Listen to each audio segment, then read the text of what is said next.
Confessions of a Picture-Perfect Wife, The Secret Life No One Knows. This is hard to say out loud. Even just thinking it feels like a weight settling heavy in my gut. But you asked. Or maybe I just need to admit it to someone. Something. Anything. My name is Sarah. I'm 32 years old, and I live in a quiet, leafy suburb just outside of Chicago. From the outside, my life probably looks picture perfect. Nice house, car in the driveway, a husband who's fundamentally decent and provides for us. The kind of life people work towards, right? The kind of life you're supposed to be happy with. And for a long time, I was. Or I told myself I was. Married young, straight out of college. Everyone said we were a great couple. Compatible. Stable. And we are, in a way. We built a life together, brick by brick. We have routines. We have shared history. We have comfort. But somewhere along the line, comfort started feeling an awful lot like complacency. Like stillness. Like the air had gone out of the room, slowly, so gradually, that you only notice when you start gasping for breath. It wasn't sudden, this hunger.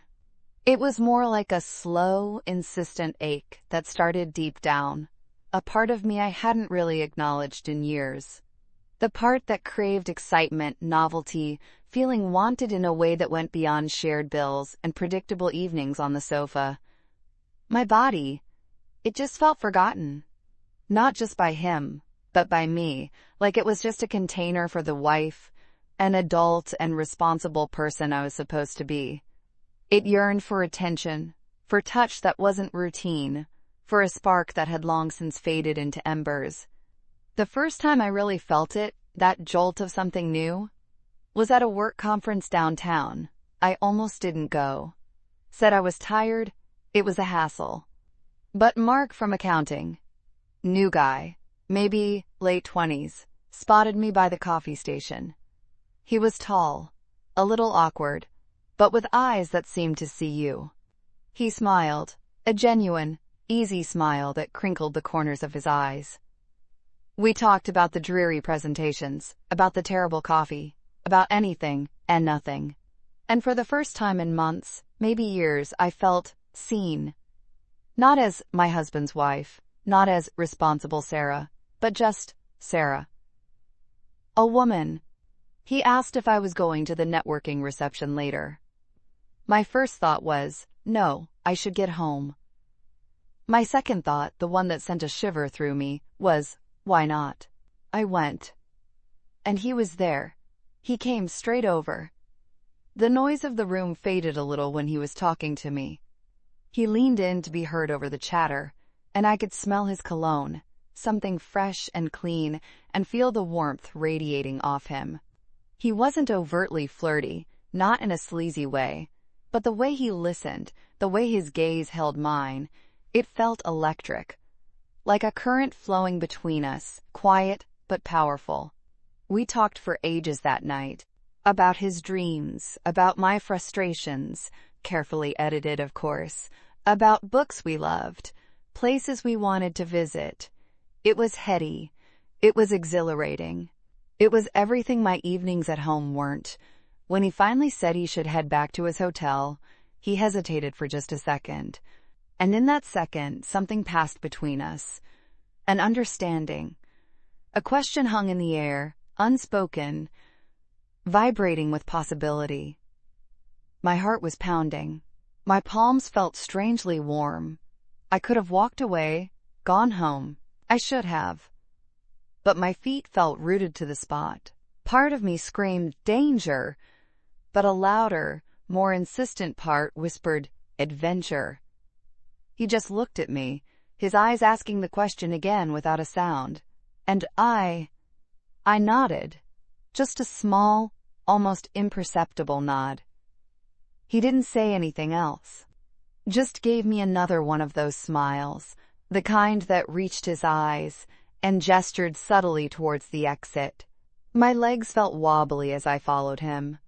The polite goodbyes to colleagues feeling like they belonged to someone else. Walking down the street, the cool night air on my face felt sharp and invigorating. We didn't talk much. There was no need. The tension hummed between us, thick and undeniable. Every step felt charged, leading towards something unknown, something forbidden, something I suddenly, desperately wanted. His hotel room was a standard hotel room, impersonal. But with him in it, it felt like the most exciting place in the world. He closed the door gently, and the city noise was muffled. The air inside was still, quiet, charged. He turned to me, and that easy smile was gone, replaced by something else, something deeper, more intense. He didn't rush. He just looked at me for a long moment, his gaze soft but probing, like he was asking if I was sure. I was terrified. And I was ready. More ready than I thought I could be. He reached out, slowly, and tucked a strand of hair behind my ear. His fingers brushed against my cheek, sending shivers down my spine. It was such a simple touch, but it felt profound. It ignited something inside me, something that had been dormant for too long. A warmth spread through my chest, down into my belly. Then he, leaning in, very slowly, and his lips met mine. It wasn't a tentative kiss. It was soft at first, exploring, then deepened with a quiet intensity that stole my breath. It wasn't like kissing my husband. There was no history, no familiarity, just pure, unadulterated now. His kiss was like a key finding a lock I hadn't even realized was there. It opened something up within me, a wellspring of feeling and desire I hadn't known how to access. His hands moved to my waist, drawing me closer. I melted into him, wrapping my arms around his neck, pulling him tighter. My body felt alive, every nerve ending singing. It was a physical need that overwhelmed everything else. The guilt, the fear, the little voice screaming, "Wrong!" All I could focus on was the feel of his lips on mine, the strength of his arms around me, the delicious, dangerous heat building between us. He tasted, new, exciting. And the way he kissed me, like he had nowhere else to be, like I was the only person who mattered in that moment. It was intoxicating. My fingers tangled in his hair, pulling him closer still. I wanted to be consumed by this feeling, this illicit thrill. His kisses trailed from my lips, down my jawline, to the sensitive skin of my neck. I tilted my head back, giving him access, a low moan escaping my throat. Hearing that sound, that uninhibited expression of pleasure from me, felt both shocking and incredibly freeing. It was a sound I hadn't made in years. His hand slipped under my blouse, fingers warm against the skin of my back. He unzipped my skirt with a slow, deliberate motion that sent another wave of heat through me. Every touch felt significant, deliberate, awakening parts of me I'd forgotten existed. My skin felt incredibly sensitive, alive under his touch. When he pulled my blouse gently from my shoulders, letting it fall to the floor, he just looked at me again.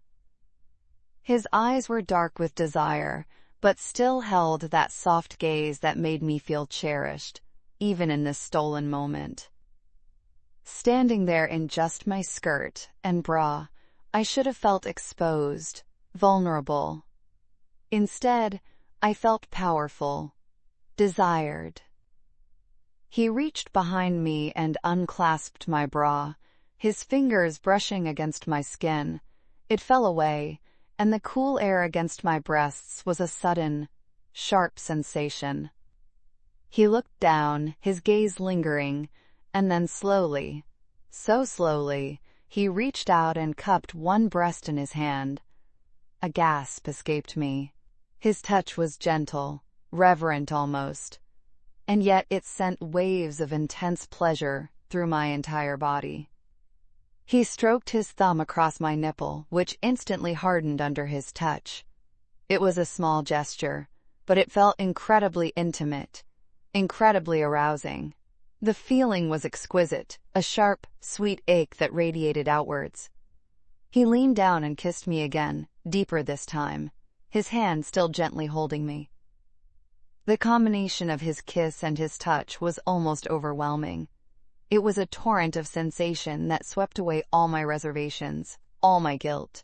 In that moment, there was only this room, him, and the fire he had ignited within me.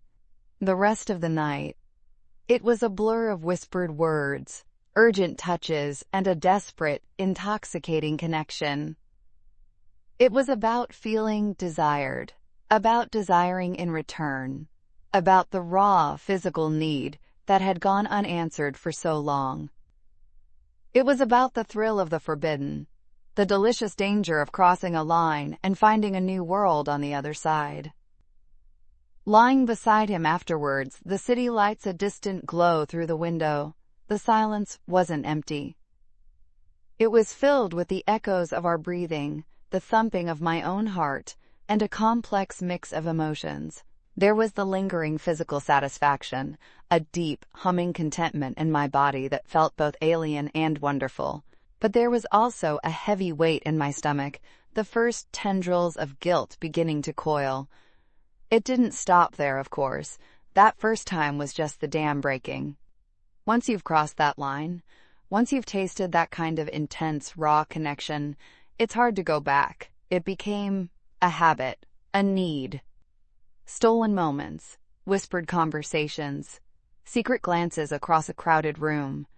Every time felt both exhilarating and terrifying. The thrill of nearly getting caught, the rush of adrenaline mixed with pure, physical longing. It wasn't just Mark either.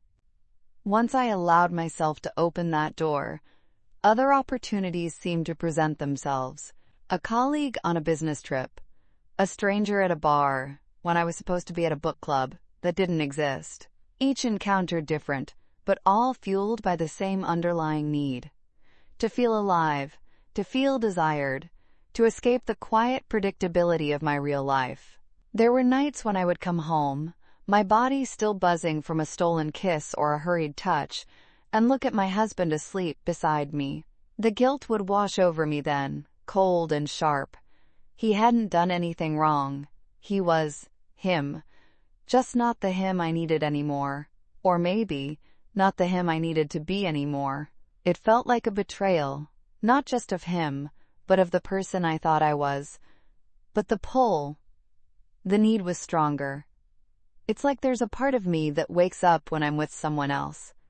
A wild, vibrant part that just wants to feel and feel and feel. It's selfish, I know. It's wrong. But the alternative, the slow suffocation of my own desires, felt like a different kind of death. So here I am, confessing, I guess, to the air, to a wall, to whoever might be listening. I'm the picture-perfect wife, with the messy, complicated, utterly horny secret life. And I don't know how to stop, or even if I want to stop. The guilt is a constant companion, a dull ache beneath the surface. But the moments of feeling truly alive, truly seen, truly desired, they are addictive. They are the drug that keeps me going, chasing that next fix, that next stolen kiss, that next touch that reminds me I'm still a woman, capable of fire, capable of desire, capable of this terrible, wonderful, destructive secret. And that's the truth, the ugly, messy, intensely human truth. It's not a simple story of right and wrong. It's a story of longing, of escape, of a woman lost and found in the spaces where she shouldn't be. And I have no idea what happens next. None at all. Except that the hunger is still there, always waiting.